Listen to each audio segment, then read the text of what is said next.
Tá ótimo. Perfeito. Esperar mais 5 minutinhos e começamos. Tá bem, tranquilo. E você está onde agora, Raquel? Continua na URGS? Não, agora já tô na vida. Eu faço serviço volante, né, que a gente chama, então Aham. atendo de oncologia em várias clínicas, né, mas não mais vinculada à universidade, né. Na região metropolitana aí. Porto Alegre, Canoas, Novo Hamburgo, Legal. pra lá e pra cá. Tá certo. Correria. Ah, faz parte, né? Com certeza, tem que. Não dá pra parar, né? É, não, não. E essa área aí tá em franca expansão, né? Com certeza. Ah, tem bastante trabalho mesmo. É que antigamente era aquilo, né? Era se resumir a eutanásia, né? Sim. Isso, graças a Deus, não é mais assim, né? Então, mudou.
Não ficou pronto.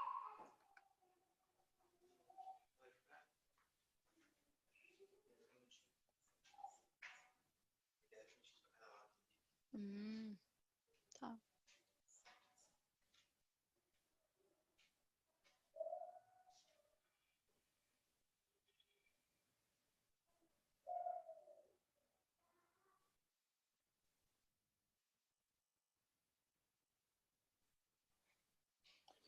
Bom, pessoal, vamos iniciar a nossa aula de hoje. Muito boa noite a todos. Boa noite aos estudantes aí da disciplina de Desafios da Profissão e outros que estão aí assistindo. Eu verifiquei que tem pessoas aí estudantes de todos os semestres. Então, nossa convidada de hoje é a Raquel Michaelsen. Então, quem fez o contato com a Raquel foi a professora Suiene. Foi a professora Suiene que fez contato contigo? Foi a Suene, aham. Isso. A Foi. professora Suiene, que também é egressa lá da URGS. Isso, a gente se conhece daquela época. Olha, e a Raquel é médica veterinária, fez residência lá na URGS em clínica e cirurgia de pequenos. Isso, em clínica, aham. Isso. E depois se especializou na área de oncologia, que é uma área que está crescendo bastante, uma vez que os cães e os gatos estão vivendo cada vez mais. É esperado que nós tenhamos vários problemas crônicos e que antes a gente não visualizava. É uma área, talvez pode dizer nova, aí que tem bastante coisa para aparecer ainda. Também precisa muita conscientização dos veterinários, das possibilidades que tem, que os veterinários saibam todas as possibilidades que tem para atuar nessa área hoje, que mudou muito. E ela vai falar para vocês um pouquinho desse panorama e vai se apresentar melhor. E então seja muito bem-vinda, Raquel, e uma boa palestra para todos nós. Então tá, muito obrigada. Boa noite a todos que estão presentes, assistindo. Fico muito feliz pelo convite. Espero poder ajudar, né, acrescentar um pouco conhecimento a vocês, né? Como o professor falou, realmente é uma área que está crescendo muito, né? Acho que por vários motivos, realmente um deles é que os animais estão vivendo mais, as pessoas, né, as famílias estão buscando mais atenção, né? Os animais estão mais próximos das pessoas, então existe um interesse cada vez maior de diagnóstico, de tratamento também por parte das famílias, né? Não, as coisas já não passam tão batido, né? Existem mais meios de diagnóstico hoje, então tudo isso faz com que essa área realmente esteja crescendo cada vez mais, né? E a gente está com um pequeno delay, né? Porque agora o mês seria azul, né? E a gente ainda está falando um pouco das neoplasias mamárias, mas eu acho que é um assunto que não sai da moda, né? Porque, claro, outubro tem aí esse enfoque maior, né? Porque traz aí a gente na medicina veterinária acaba aproveitando o ensejo, né? Da campanha, né? Do Outubro Rosa das mulheres, né? E acaba conseguindo também trazer para os nossos pacientes essa conscientização, né, que é muito importante. Mas é um assunto que, assim, a casuística é muito grande, né, então não existe mês, né, para falar sobre o assunto. Realmente, sempre é importante a gente discutir, a gente se atualizar sobre isso, porque vai fazer parte da vida de qualquer veterinário, né, que vai trabalhar com pequenos animais, né. Bom, então os tumores de mama, né? Como eu falei, né, uma casuística muito grande mesmo, né? Nas cadelas, a gente teria ela como a primeira ocorrência, né? O primeiro tipo de neoplasia mais comum. Já nas gatas seria a terceira, né? Só perdendo então para as hematopoéticas e para as cutâneas, tá? De forma geral, né, vai acometer as fêmeas de idade, meia idade, idosas, né, não que não possa acontecer em fêmeas menos de 5 anos, mas, vamos dizer assim, seria a exceção, embora também aconteça. E aí a gente já coloca que, de repente, ali dá uma atenção maior, né, para diferenciar se é mesmo um tumor de mama ou daqui a pouco existe aquela confusão da gente ter um tumor de pele em região de glândula mamária, né? Então, sempre importante se atentar para fazer esse diferencial. Os machos podem, né, também ser acometidos, mas claro que é um percentual muito menor, né, de 1% até menos. Nos cães, eles tendem a ter um comportamento mais benigno, né, mais bonzinho. Já nos gatos, eles já apresentam um comportamento parecido com o das fêmeas, né, bastante agressivo. A maioria dos tumores de mama realmente são malignos, né? Nas fêmeas caninas a gente tem graus variáveis de malignidade e já nas gatas a gente em 80, 90% aí a gente se depara com tumores extremamente malignos, né? Com potencial de metástase bem, bem acentuado também, tá? Se a gente for falar um pouco de sinais, né, de possibilidades de etiologia, né, que causas, de possíveis causas, né, do tumor de mama, como a gente discute, né, a maioria das neoplasias, na verdade, são multifatoriais, né, são erros aleatórios do DNA, mas tem alguns pontos aí que a gente pode discutir, né? Por exemplo, a obesidade, né? Muito se fala isso na medicina humana, mas a gente também já tem bastante estudo extrapolando isso para os nossos pacientes. A obesidade hoje é a segunda causa de câncer evitável no mundo, né? Isso, de novo, né? Falando então no homem, né? Só perde para o tabaco. Nos cães ela pode estar relacionada a termos um desenvolvimento de neoplasias mamárias em uma idade mais jovem, e também com possibilidade de ser tumores mais agressivos, tá? Então, é um ponto que a gente pode trabalhar, né? Então, é importante a gente conscientizar sempre, né? Isso, não só falando em tumor de mama, claro, mas fazer aquele trabalho de formiguinha desde sempre, né? Nos pacientes, porque, entre outras coisas, já é estabelecido, né? Essa possibilidade de ser um fator de predisposição aí no desenvolvimento das neoplasias mamárias. tá? Aí a gente pode estar falando também da exposição hormonal, né? Então, entraria a questão endógena, né? E aí a gente pode discutir a questão da castração, né? Como um fator de proteção bastante, já bastante discutido, né? Mas que também tem algumas coisas que vêm mudando em relação a essa indicação. Sabe, né, que então nas fêmeas caninas, né, essa castração feita antes do primeiro cio acaba fazendo uma incidência ficar próxima ao zero, né?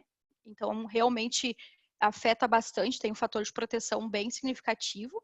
Sendo feito após o primeiro cio, né, essa incidência já aumenta um pouco, mas ainda é bem significativa essa proteção, né, para 8%. Depois do segundo cio, 26% de possibilidade de incidência, e depois já não teria interferência, tá? Já nas gatas, essa castração, ela sendo feita de forma precoce, ela pode estar prevenindo em mais de 90% os índices, né, de neoplasia mamária, tá? Nos Estados Unidos, né, o que aqui eu citei sendo como o primeiro nos cães, o terceiro nos gatos, né, de neoplasia, já nos Estados Unidos esse índice não é nem perto disso, né, a casuística deles é muito pequena, e aí a gente se pergunta por quê? Provavelmente porque lá eles têm essa cultura já bem estabelecida, né, da castração precoce. Então, realmente falar em tumor de mama lá não é nem um pouco parecido com a nossa realidade brasileira, né? Porque isso já é inserido, né, na rotina americana, então castra, e realmente por isso eles têm uma casuística muito pequena. O Brasil hoje ele é referência no estudo, né, das neoplasias mamárias. Isso não sei se a gente encara isso totalmente como bom, né? O lado bom, porque sim, a gente faz muita pesquisa, né? Realmente o nosso país ele está à frente nesse quesito, mas também porque ainda a gente tem muita incidência, né? Para poder fazer tanta pesquisa, né? Mas hoje a gente discute que essa indicação, na verdade, ela precisa ser relacionada com outros fatores, né? A gente também não deve olhar só a questão da prevenção do câncer de mama, é lógico que isso é um fator imprescindível, mas a gente também tem que pensar num conjunto de fatores, né? Que também, se a gente esquecer, vão trazer prejuízos na qualidade de vida, né, desse paciente. Então, a castração, ela precisa ser pensada junto com o porte e a raça desse animal, porque ela feita de forma precoce, ela pode estar colaborando em aumentar a chance desses animais terem alterações articulares, ortopédicas, né? Então, aí a gente pode citar ruptura de ligamento cruzado, displasia de cotovelo, e também existem alguns trabalhos bem recentes que mostram que essa castração precoce poderia estar sendo causa, né? Está predispondo ao desenvolvimento de outros tumores, como o hemangiosarcoma e o mastocitoma nos Goldens, né? Então, isso é um dado que também preocupa bastante, tá? Então, a gente teria estabelecido, assim, raças pequenas, né, cães pequenos, ok, a gente manter aquela determinação anterior, né, de castrar sempre que possível ali antes do primeiro cio. Porque não vão ser raças que vão ter esses outros poréns, né, tão evidentes. Mas já raças com porte maior, então uma raça acima de 20 quilos, já era de se avaliar, né, esse momento, né, em que momento fazer essa castração. Então, provavelmente aí deixar, né, ter 1 ou 2 cios para então castrar. Já as raças gigantes, né, aí já essa indicação aumentaria ainda para depois de 2 anos, né? Então, é importante a gente não tratar todo mundo igual, porque tem que ser considerado o fator de proteção, sem dúvidas, mas a gente também não pode esquecer de outras particularidades, né, de cada porte, de cada raça. Tá? E a exposição hormonal também pode ser feita de forma exógena, né, com o uso de anticoncepcionais, então isso às vezes nos soa como absurdo, mas ainda é uma prática comum, né, e isso vai depender, né, de região para região, a questão cultural e tudo isso, mas sim, isso ainda acontece, né, e embora a gente tenta sempre, né, disseminar essa informação de que não é indicado, né, de que seria fator de predisposição ao desenvolvimento, mas sim, ainda infelizmente isso acontece na vida real. E aí a gente tem também que citar a pseudociese, né, a gestação psicológica, mas embora assim, muito se fale que isso poderia estar predispondo também o desenvolvimento, né, de neoplasias mamárias, a verdade é que a gente ainda não tem muitos trabalhos que relacionam, assim, que evidenciam, né, de uma forma bem estabelecida esse risco, tá? Bom, então, assim, as neoplasias mamárias, elas podem se apresentar como tumores benignos, que vão ser aqueles que normalmente vão ter uma evolução mais lenta, vão ter, né, um formato mais circunscrito, normalmente não aderidos, ou os malignos, né, que muitas vezes eles vão ter uma evolução mais rápida, um crescimento mais invasivo, ser mais um aspecto mais irregular, podendo estar inflamado, ulcerado, né, mais aderido. A gente tem 60%, né, dos tumores vão aparecer em M4 e M5, né, nos últimos pares de mama, nas cadelas.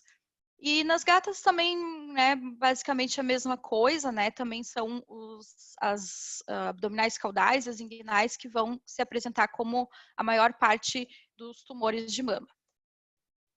Os malignos, né, a gente tem também, então, o risco de uma metástase, né, de isso caminhar para algum outro órgão.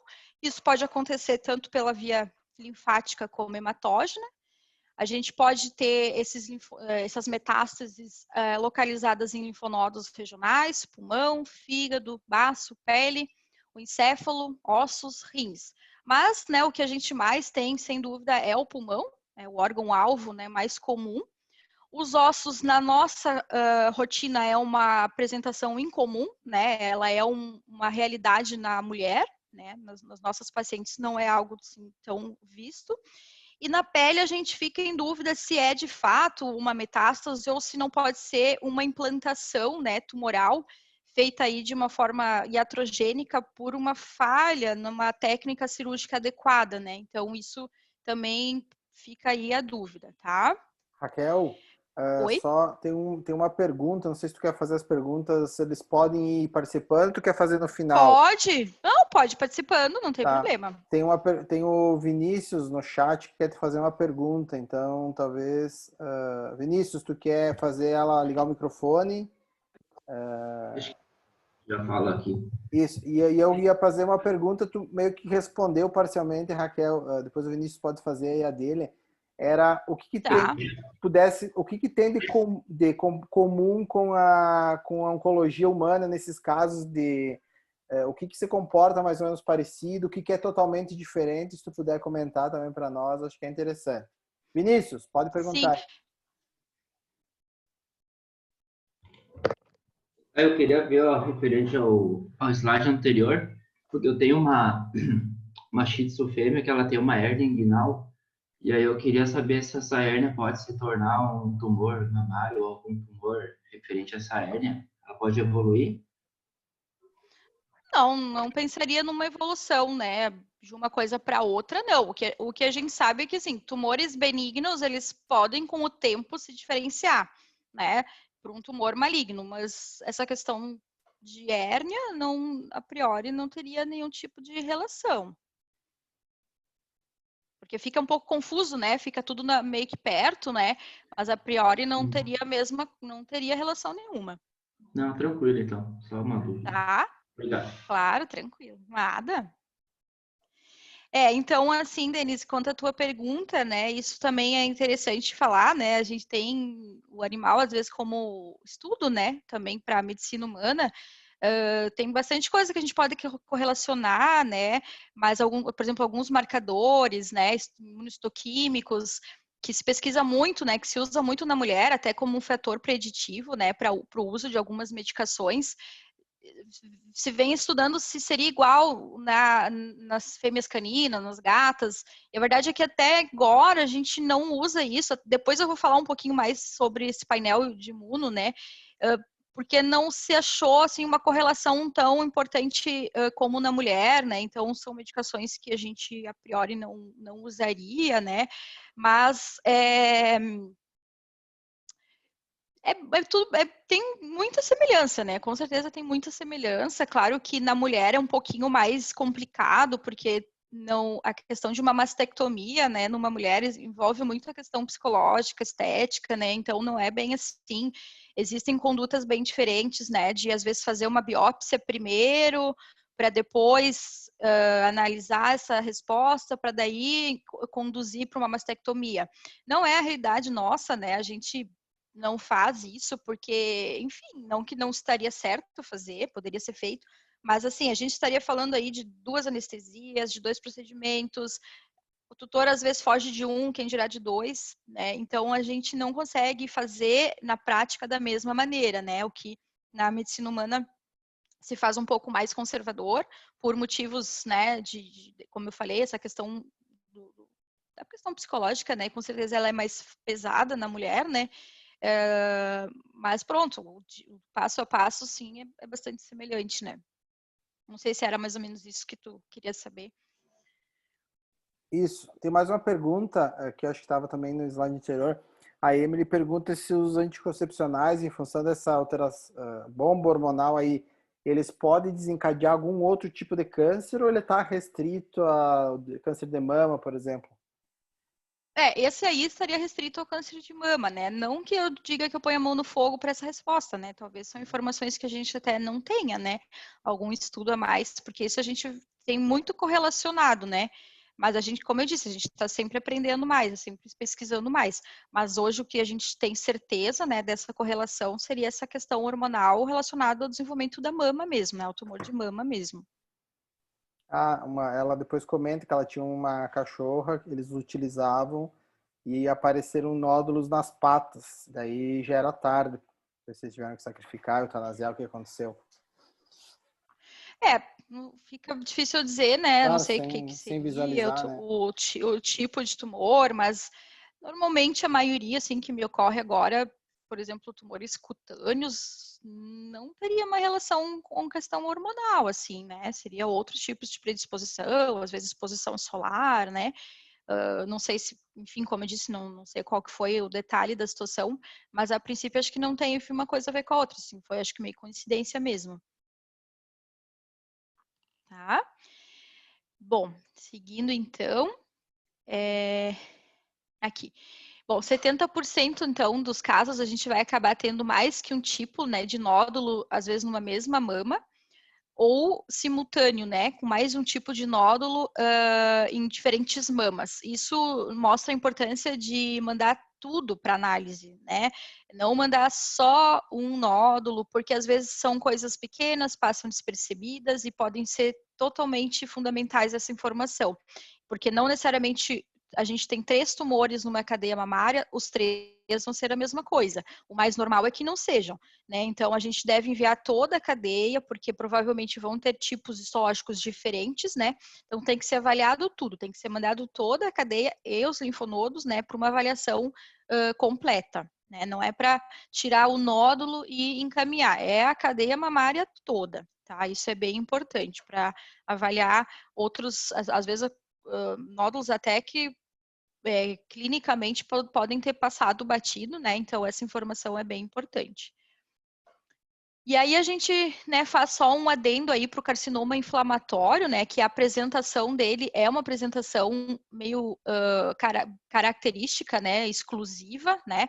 A gente classifica como um carcinoma inflamatório, aquele carcinoma que vai ter uma reação de inflamação muito exacerbada e que vai ter invasão linfática, né, dos vasos da derme, né. Isso que classifica ele como um carcinoma inflamatório, que na verdade seria uma entidade, né, que vão ser aquelas lesões em placa, a gente pode ter muita dor, né? Podem já vir ulcerados, podem começar a fazer edema nos membros, uma evolução muito aguda, muito rápida, né? E seria aí uma exceção, né? A gente não teria indicação de mastectomia nesse caso, né? Uma porque é uma infiltração muito grande, não iria mudar a sobrevida desse paciente, né? A gente não conseguiria tirar a margem livre, então nem tirou os pontos, esse tumor já estaria recidivando, então ele entra aí como uma exceção, né?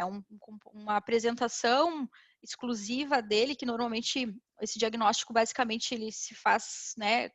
Quando a gente começa a bater o olho, já saber que né? Porque ele é diferente, né? Dos demais tumores.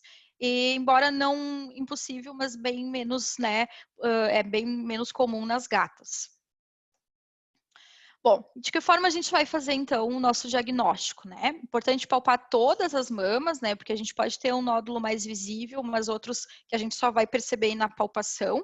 Então, isso, claro, no exame clínico, né? Mas também sempre é importante conduzir, né? Orientar o tutor, a família, a começar com isso em casa, né? Como um carinho ali, porque às vezes é dessa forma que se percebe, né? E depois, viu alguma coisa, fiquei em dúvida, obviamente levar então para uma avaliação veterinária mais criteriosa, né?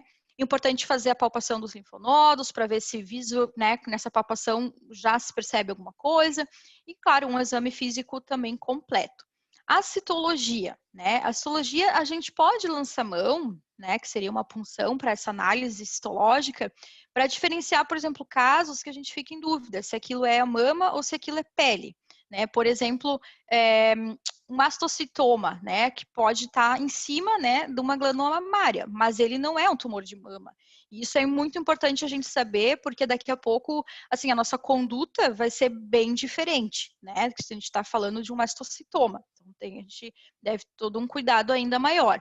Mas ele, então, se prestaria mais para esse tipo de dúvida. Não necessariamente vai ajudar a gente para, eu vou fazer essa punção para ver se isso é um nódulo benigno ou maligno. Essa sensibilidade ela é muito baixa, né? Para isso a gente precisa ter uma arquitetura do nódulo, o que a citologia não vai me trazer.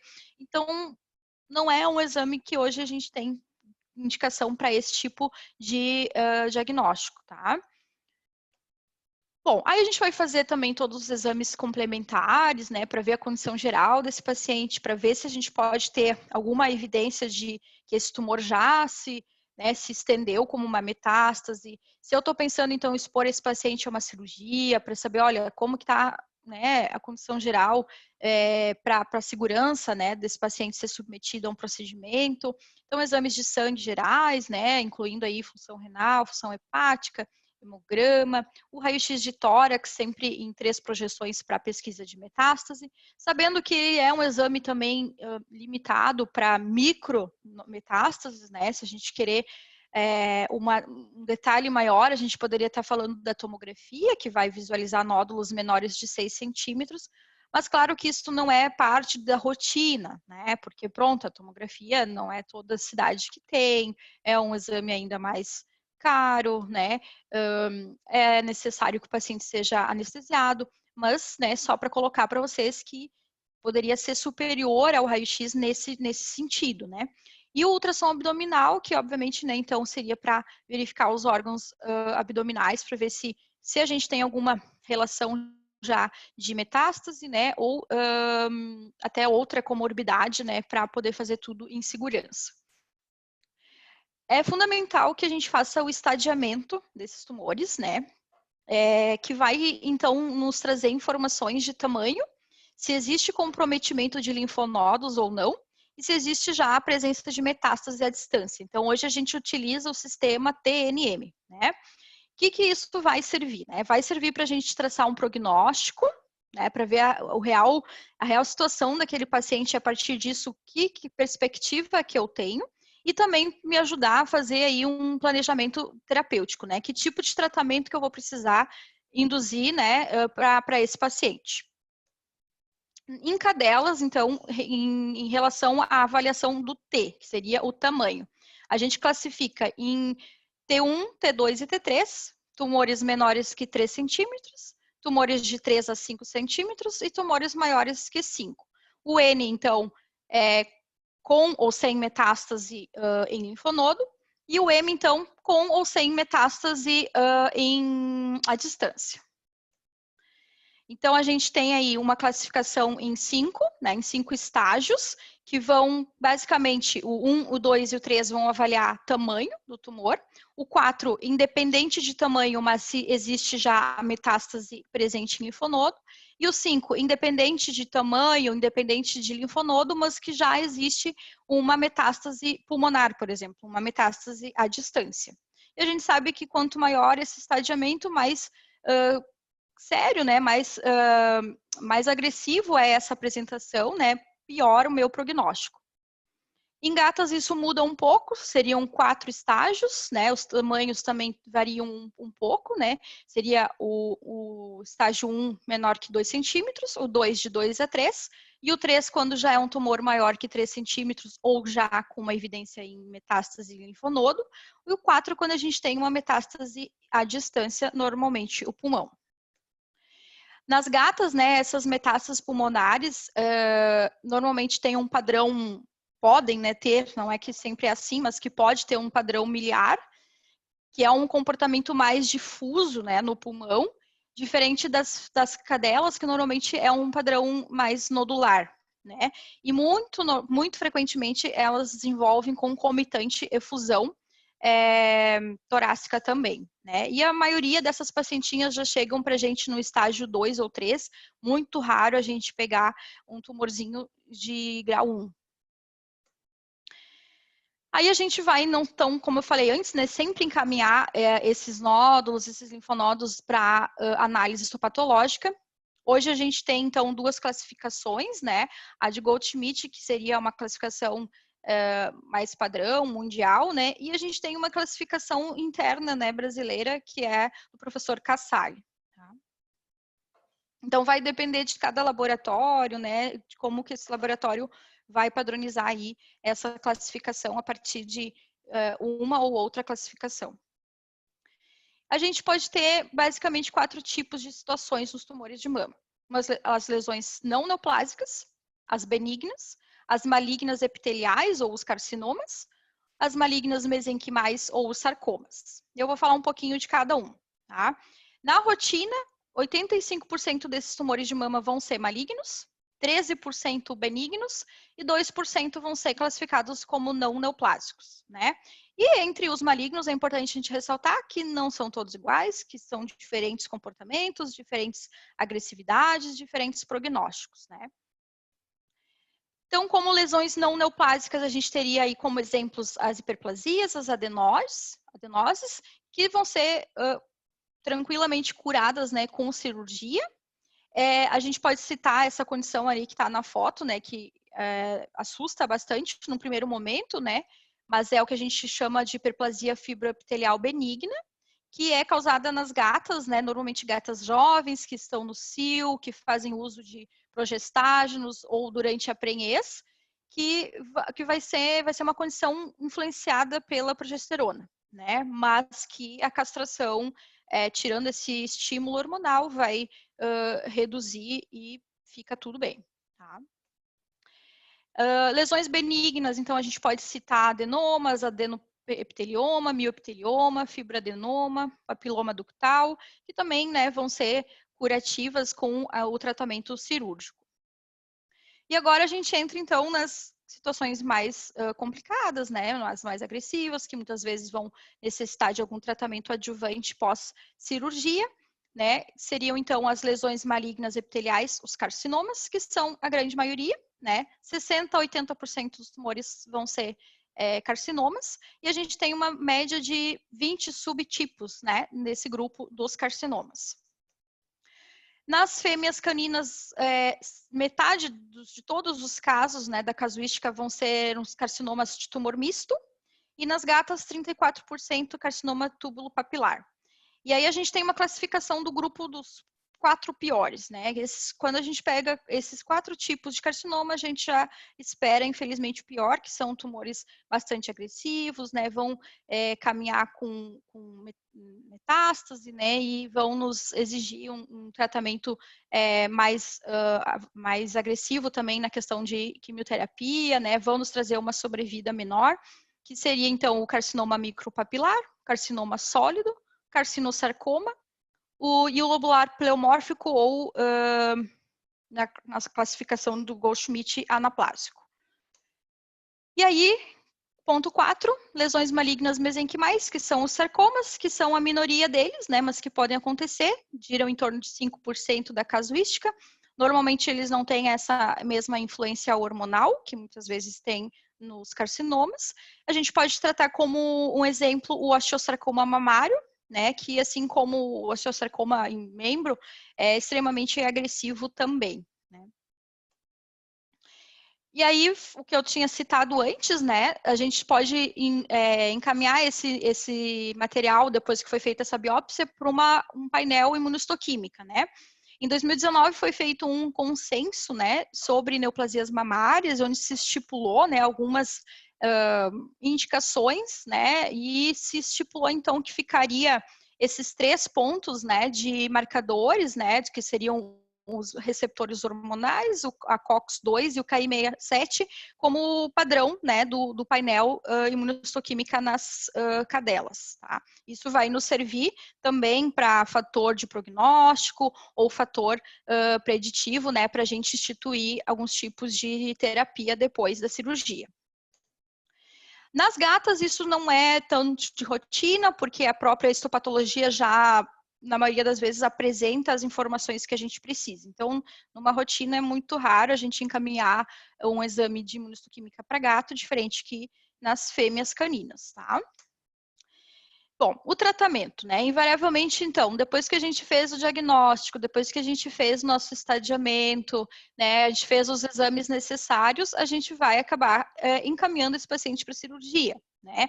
Uma remoção cirúrgica completa, que a gente não tem o envolvimento de metástase, muita grande chance, né, de probabilidade de a gente poder buscar, inclusive, cura para esse paciente, né? A cirurgia, então, ela vai permitir que a gente faça depois a análise histopatológica, obviamente, né, encaminhando esse material para análise, vai aumentar a sobrevida desse paciente, vai aumentar a qualidade de vida desse paciente, tá? O tipo de cirurgia que eu vou fazer, né, eu digo no sentido de vou fazer uma cirurgia total, vou fazer uma cirurgia parcial, vai depender de alguns critérios, né, o estadiamento que a gente falou lá atrás, a drenagem linfática da glândula que está acometida, qual localização desse nódulo e também, né, o consentimento do tutor, né, se ele está entendendo o porquê de cada decisão, né, então é uma coisa que a gente tem que meio que, sim, trabalhar junto com a família, né. A gente tem, então, como eu falei, né, a opção de fazer unilateral, bilateral, parcial, e sempre a gente precisa retirar os linfonodos junto, né, isso é muito importante para a gente poder voltar, né, naquele estadiamento, porque isso vai me trazer muita informação a partir com o que realmente eu estou lidando, o que eu realmente preciso conduzir a partir de pós-cirurgia, né. Às vezes esses linfonodos não vão estar evidentes, então a gente pode lançar mão do corante, né, do azul patente, para ajudar nessa identificação. Então, voltando a falar do consenso, né, o que ficou estabelecido? Esse consenso ele ainda não está publicado, né, mas estou colocando para vocês o que ficou combinado lá, né, porque isso é bastante polêmico, assim, né, entre os oncologistas mesmo, né, que é o certo, o que é o errado. Eu devo fazer unilateral total sempre? Quando, né, existem bastantes dúvidas e diferentes opiniões, na verdade, sobre isso, mas fizeram lá uma mesa redonda, né, com importantes nomes da oncologia veterinária brasileira e hoje, então, a gente tem essa indicação, né.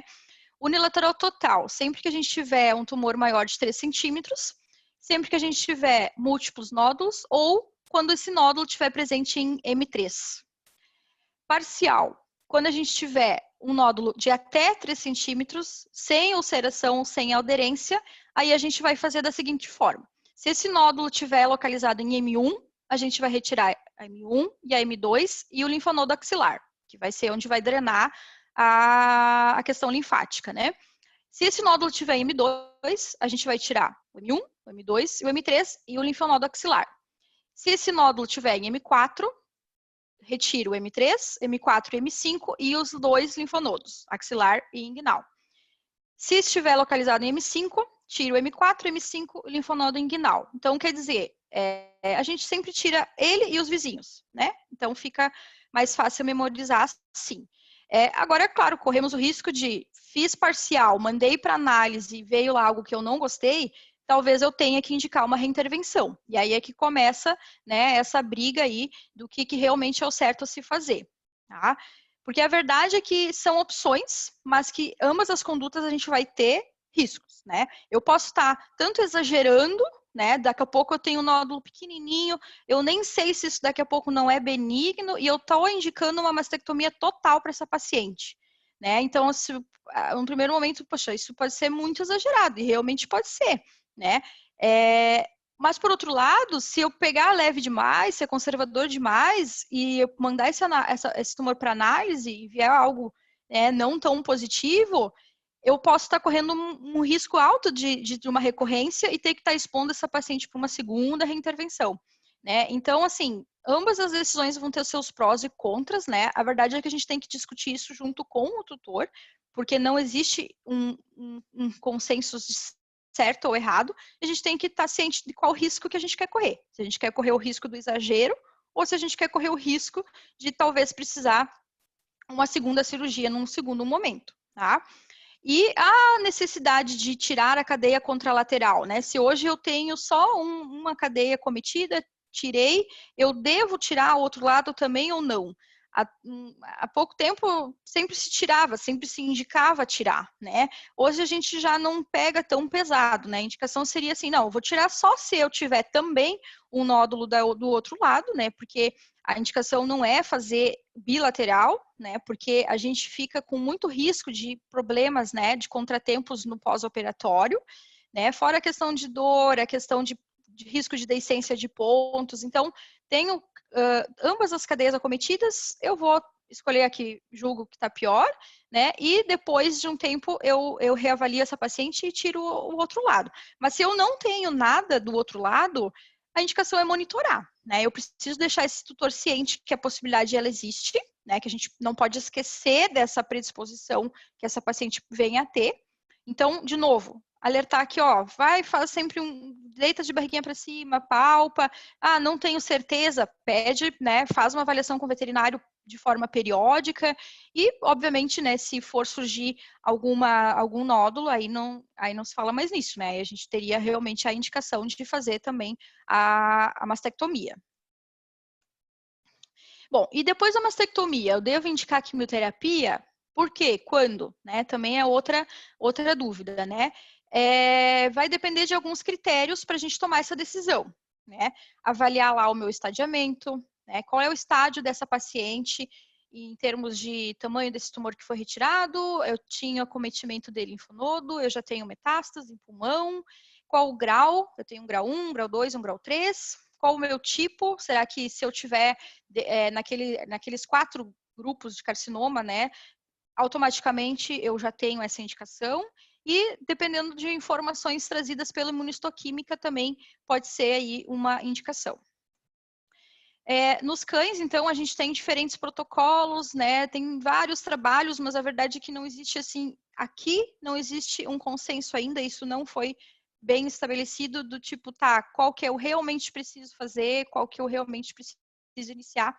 Então, a gente vai vendo informações, vai casando informações gerais, né? Porque, por exemplo, a carboplatina pode ser uma opção, mas ela tem o potencial nefrotóxico. Então, se esse meu paciente já demonstrar alguma sensibilidade renal, então talvez eu deixe ela de lado. Então, a gente vai casando com outras situações, né? Mas teríamos a indicação da carboplatina, doxorubicina ou mesmo a associação, a gencitabina e, a depender da situação, também o uso dos inibidores de COX-2. Raquel, esses tratamentos são os tratamentos semelhantes utilizados na medicina para o câncer de mama, ou o pessoal já deixou de utilizar esse tipo de produto ou continua utilizando? Segue um padrão, o que se utiliza nos cães e gatos, ou é uma coisa totalmente diferente, a associação deles e tal? Sim, se usa, né? Mas na verdade, como eu falei, a medicina ainda, ela hoje lança muito, muito mais do que a quimioterapia, não que não se faça, porque são drogas todas extrapoladas na medicina humana, né? Esses quimioterápicos, mas hoje eles já têm muito mais recursos de terapia hormonal, né? Então, quando é o caso, né? Eles já têm produtos que a gente ainda não disponibiliza, né? Então já são as ditas terapias-alvo, né? Que também oferecem menos riscos de efeito adverso, embora a gente saiba que não é bem assim, mas seria enfim, já seria um tratamento mais direcionado, né? Com a questão de terapia hormonal. Tá? E aí, só para exemplificar também o que a gente falou antes do carcinoma inflamatório, né? O objetivo vai ser mais paliativo mesmo, né? Porque a gente sabe que, infelizmente, nada vai fazer esse paciente curar, né? Se a gente conseguir algum tipo de conforto, algum tipo de estabilização, a gente já fica bastante satisfeito, né? O foco vai ficar na analgesia, né? No uso do COX-2. A quimioterapia, ela é questionável até onde a gente conseguiria benefício, né? E, infelizmente, dificilmente a gente vai ultrapassar uma sobrevida média de 60 dias, né, para esses pacientes. Vão muitas vezes acabar caminhando para uma eutanásia porque a qualidade de vida fica muito comprometida. Nos gatos, né? Nos gatos, então, sim, a gente tem sempre a indicação de mastectomia bilateral, né? Mesmo que a gente tenha um tumor apenas um lado. Isso vai nos trazer uma menor recorrência, uma menor taxa de metástase, mas também fica indicado fazer isso em 2 etapas, né? Pela minimização de efeitos, né, de contratempos aí no pós-operatório. Nos gatos também, então, a gente teria drogas semelhantes, né, carboplatina, doxorubicina, entrou aqui a mitoxantrona, porque gato, né, tem muito problema renal, e no gato, carboplatina, doxorubicina são nefrotóxicos, então a gente tem que ter bastante cuidado de não trazer, né, vou focar totalmente a minha atenção para o tumor de mama e esqueço do rim, porque aí não vai dar certo, né? Então, às vezes, esse limitador é importante a gente considerar. E aí a gente teria a opção da mitoxantrona, né, que não teria essa questão da nefrotoxicidade associada. Então, a gente pode concluir, né, que a casuística é muito grande na nossa rotina, né, em cães, em gatos. A gente tem diferentes tipos de situações, diferentes diagnósticos, vão trazer diferentes perspectivas, né? A gente tem que lembrar, então, dessa questão da castração precoce, que sim, ela é indicada, mas que ela deve ser individualizada, né, ser avaliada para cada paciente. A gente não pode botar todo mundo no mesmo pacote, né, porque existem aí alguns poréns, né. O diagnóstico precoce, ele sempre vai ser fundamental, né, porque aí a gente só, por exemplo, citando lá o que a gente falou do TNM, né, eu vou ter um tamanho de tumor menor, eu já vou ter um estágio mais inicial e isso vai me trazer um prognóstico melhor, então sim, né, o diagnóstico precoce muda tudo, né. E a gente vai ter aí diferentes prognósticos, então não é assim, tem um tumor de mama que é tudo igual, é uma gama de possibilidades, né, e hoje, né, uma gama também de possibilidades terapêuticas. Acho que é muito importante que a gente discuta isso sempre com a família, que hoje em dia não é um atestado de óbito o paciente ter um câncer, né? A palavra tem um peso muito forte, mas não quer dizer, né? Isso não vale só para as neoplasias mamárias, isso de forma geral, porque graças a Deus as coisas estão evoluindo muito, né? A gente tem outros recursos de tratamento. E sim, às vezes a gente não pode estar falando em cura, né? Às vezes a gente pode estar falando em manutenção de qualidade de vida, em aumento de sobrevida, em trazer conforto e alívio para aquele paciente, né? Isso com certeza já faz totalmente uma diferença completa, né? Então é muito importante a gente mostrar que essa oportunidade ao tratamento ela deve ser dada, né? A gente não pode desistir antes de começar, né? E em relação à quimioterapia também, que existe muito medo ainda, né, das pessoas que relacionam com o ser humano, de que vai ser muito sofrido. Claro, tem aqueles indivíduos, sim, que vão ser mais sensíveis, né? Mas, de forma geral, a tolerância ela é muito superior, né? Dificilmente um paciente vai realmente ter efeitos sérios, né? De risco de óbito por uma quimioterapia. Graças a Deus não é essa a nossa rotina, né? Então, eu sempre digo, a oportunidade deve ser dada e quem vai me dizer até onde eu posso ir é o próprio paciente, né? A gente nunca vai tornar também o tratamento pior que a doença, né? Então, é muito importante essa avaliação muito frequente de cada caso, né? Que aí a gente sabe que, como eu disse antes, às vezes eu posso não estar conseguindo curar esse paciente, mas eu posso estar proporcionando conforto, posso estar proporcionando um aumento nessa sobrevida, desde que com qualidade, né? Obrigada. Não estou ouvindo, Denis. Muito bem, obrigado, Raquel. Raquel, te perguntar, eu sei que nós temos perfis diferentes de tutores, né? Nem todos os tutores são aqueles que a gente gostaria, os dedicados e... Com certeza, é verdade. O pessoal, às vezes, eles querem ter... Hoje todo mundo quer ter um animal de estimação, mas às vezes não teria condições de ter, né? Não tem a questão da responsabilidade, né? Isso. Qual que é o custo, por exemplo, médio? Eu sei que depende muito de cada ocorrência ali, mas para um tratamento, por exemplo, tu que está na rotina, um Sim, tratamento assim de oncológico, que ele tenha que manter esse tratamento por alguns meses e tal, para o pessoal ter uma sim. ideia. Uhum. Tu diz em relação talvez à quimioterapia, assim, se fosse ser o caso de químio? Isso, se ele tivesse que fazer É, todo o tratamento quimioterápico, qual que seria esse custo é. hoje? Existe uma variação, claro, né? Porque vai depender também, a gente calcula a droga baseada no porte do animal, então isso também faz diferença, né? O animal grande sempre vai ser mais caro, vai usar mais material, enfim. Mas a gente pode estar chutando aí mais ou menos uma média de 300 a 500 reais, né? A sessão.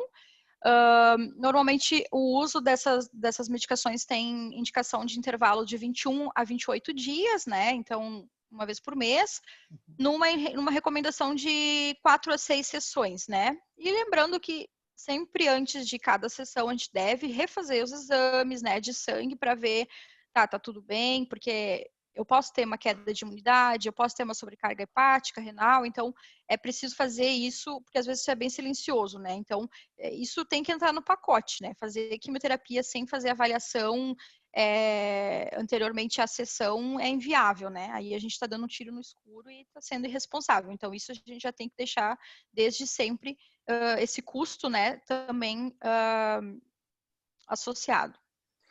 E nessa mesma linha, na tua experiência prática, assim, do dia a dia, qual que é a aceitação dos tutores, claro, considerando as duas personas, o cara que é dedicado e o cara que não é dedicado, como é que é mais ou menos a tua casuística? O pessoal topa fazer, faz e desiste? Olha, sim, assim, na minha rotina, eu tenho uma aceitação bem considerável. Lógico que não são todos, né? Tem gente que ainda tem muito medo, mas eu sempre digo assim, ó, vamos tentar uma vez, né? Não é aquilo, né? Mas eu vou fazer quimioterapia, o meu paciente vai sofrer. Se a gente deixar, se a gente permitir, se a gente fizer de qualquer jeito, né? Aí realmente ele vai sofrer e não é a nossa intenção. Mas assim, fiz uma vez, foi tudo bem, vamos seguir. Não foi legal, achei que teve efeitos diversos importantes, achei que pesou.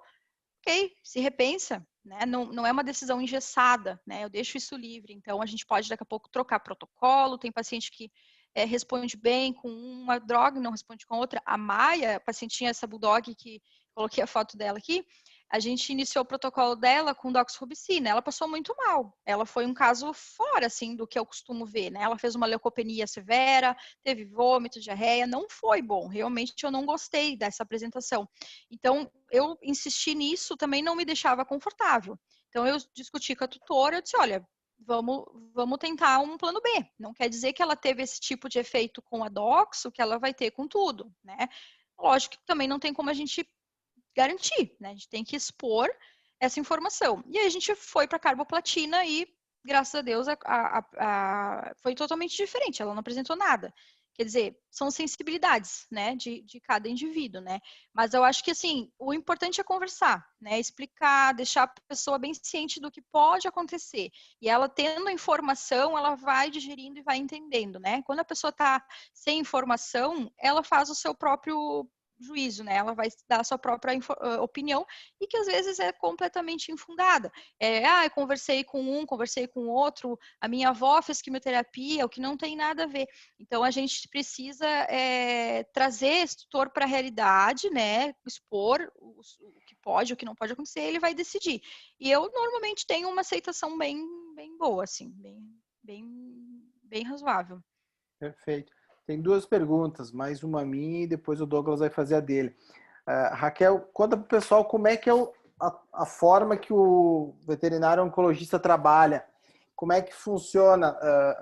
Tu comentou antes no início, trabalha como volante e tal. O pessoal te liga, estou com um caso, aí tu chega lá, pega todo o prontuário daquele cão, solicita, começa a encaminhar, aí a partir de lá ele é teu paciente, ele está naquela clínica, mas ele é teu paciente, tu solicita todo o exame que tu acha necessário, como é que é a remuneração, como é que é a Sim. procura pelas clínicas, pelo trabalho mais especializado, se tem melhorado nos últimos Sim. anos, e até para o pessoal aí que vai futuramente estar trabalhando, como é que eles podem fazer essa parceria com a especialidade da oncologia.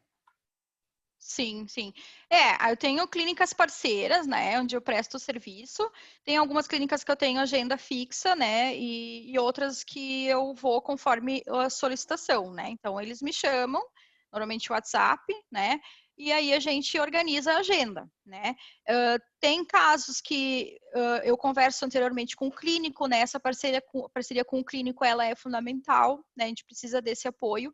Então, às vezes, a gente precisa, fica muito mais fácil, a gente antecipa, né, algumas coisas, e no momento da consulta com o oncologista, a gente já tem informações que a gente precisa ter, né? Por exemplo, às vezes a gente já fez os exames de estadiamento, né? Porque aí já fica mais fácil para a gente discutir. Claro que nem sempre é assim, às vezes a gente vai atender um caso que é completamente cru, porque às vezes até o tutor que está marcando essa consulta nem sempre passou pelo um clínico, né? Para fazer esse filtro, e então a gente tem que, sim, começar do zero, né? E então, mas assim, a casuística, eu tô trabalhando na área 6 anos, né? E eu posso dizer que realmente aumenta cada vez mais, assim. Mas, claro, como tu falou antes, são diferentes perfis, às vezes, de tutores, né? E a exigência deles é cada vez maior, né? Porque muitas vezes eles são realmente filhos, né? Então, eles não querem nada menos do que eles que gostariam de oferecer para um filho mesmo, né? Uhum. Então, a gente também tem que fazer a nossa parte, né? De trazer toda uma informação, trazer todos os recursos. Claro que, às vezes, a gente esbarra no financeiro, né? Ainda, né, acontece, logicamente, isso vai depender bastante também da onde, de região para região, de clínica para clínica, no público, né? Então, às vezes, isso dificulta, né? É muito bom quando a gente consegue fazer tudo que eu apresentei aqui, né? Seguir desde um exame de sangue completo até uma imunistoquímica final. Isso é o perfeito, né? Mas a gente sabe que às vezes não é bem assim. Mas também a gente tem que ter coerência e tem algumas etapas que não dá para pular, né? O tutor pode dizer que não pode, a gente entende, mas a gente também não pode, né? A gente também não pode trabalhar faltando algumas informações porque a responsabilidade vai ser nossa. Então, isso também tem que ser bem colocado, né? Perfeito. Douglas, quer fazer a tua pergunta? Sim. Raquel, em relação aos animais de pequeno porte, né? Existe alguma raça específica assim que tu diga não tem que deixar passar o primeiro cio ou tem que fazer antes, depois? Porque eu fico muito em dúvida, sabe, se a gente castra no seu primeiro cio, depois, se é importante deixar passar o primeiro cio. Em raça de pequeno porte, eu ainda indico castrar logo, né? Isso também não né? Foi discutido no consenso que se manteria essa indicação, né? A não ser que, pronto, a intenção seja ter filhote, né? Enfim, daí entra num outro tipo de conversa, né? Mas pensando na questão de prevenção, ficaria ainda indicado fazer antes do primeiro cio. Show. Perfeito. Janaína de Oliveira tem uma pergunta. Pode perguntar. Boa noite, Raquel. Obrigada. Boa noite. Eu tenho uma dúvida em questão à quimioterapia. Quando ela é necessária, o paciente ele precisa ficar internado após a quimioterapia? Por quanto tempo? Ou ele recebe alta? Como que funciona? Sim. Como que eu normalmente procedo, né? Algumas particularidades de pacientes eu peço para ficar internado, né? Pelo menos durante o dia, né? Claro, eu tô focando na questão da mama, né? A gente for falar de quimioterapia para outros casos, linfoma, né? Um pouquinho diferente. Mas nesses casos, né? Por exemplo, normalmente eu faço, é o período do tratamento mesmo, não interno paciente, né?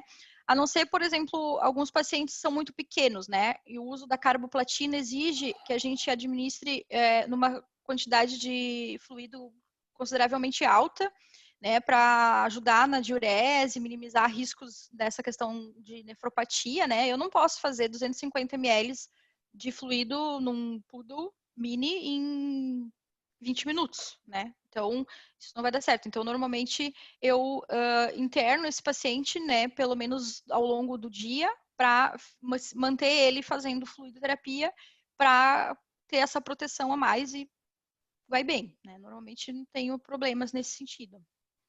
Mas assim, no geral, né, um cão, sei lá, chegou um labrador para fazer. É o tempo de fazer mesmo, né? Que vai girar ali em torno de 1 hora e meia, né? Até a gente fazer o acesso, manipular a droga, fazer a aplicação, né? Mais ou menos essa média. Perfeito. Vamos ver mais uma pergunta. Ana Santi pergunta qual que é a taxa de mortalidade relacionada às neoplasias mamárias? Como seria o padrão dos animais que não sobrevivem ao tratamento? O prognóstico vai depender, né, daquilo que a gente discutiu, do tipo de estadiamento, o tipo de tumor, né? Então vai desde aí um tumor, por exemplo, um carcinoma inflamatório, que é o pior que se pode esperar, né? Que às vezes a gente não consegue 60 dias de sobrevida. Se eu tiver um tumor que não é um carcinoma inflamatório, mas que já tem uma metástase presente em pulmão, da mesma maneira a situação vai ser delicada, né? A gente sabe que quando chega no pulmão, a situação é difícil da gente conseguir um tipo de resposta, né? Às vezes a gente tem exceções, mas no padrão a quimioterapia já não vai responder dessa forma. Então a gente pode ter uma perspectiva de uma sobrevida baixa. Como tem aqueles pacientes que vão bem, né? Que não têm ainda o estadiamento com metástase, responderam bem à quimioterapia, podem inclusive ficar curados, né? Então essa pergunta assim, é bastante ampla, né? Vai depender realmente de cada diagnóstico, né, o prognóstico que eu vou ter.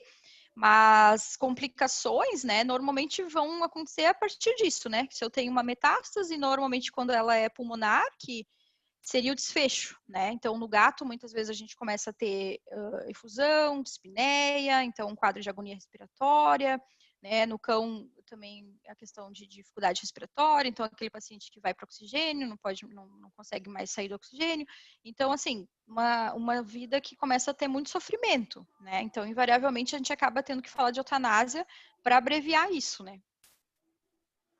Perfeito. A Janaína tem mais uma pergunta. Pode perguntar, pessoal. Fiquem à vontade.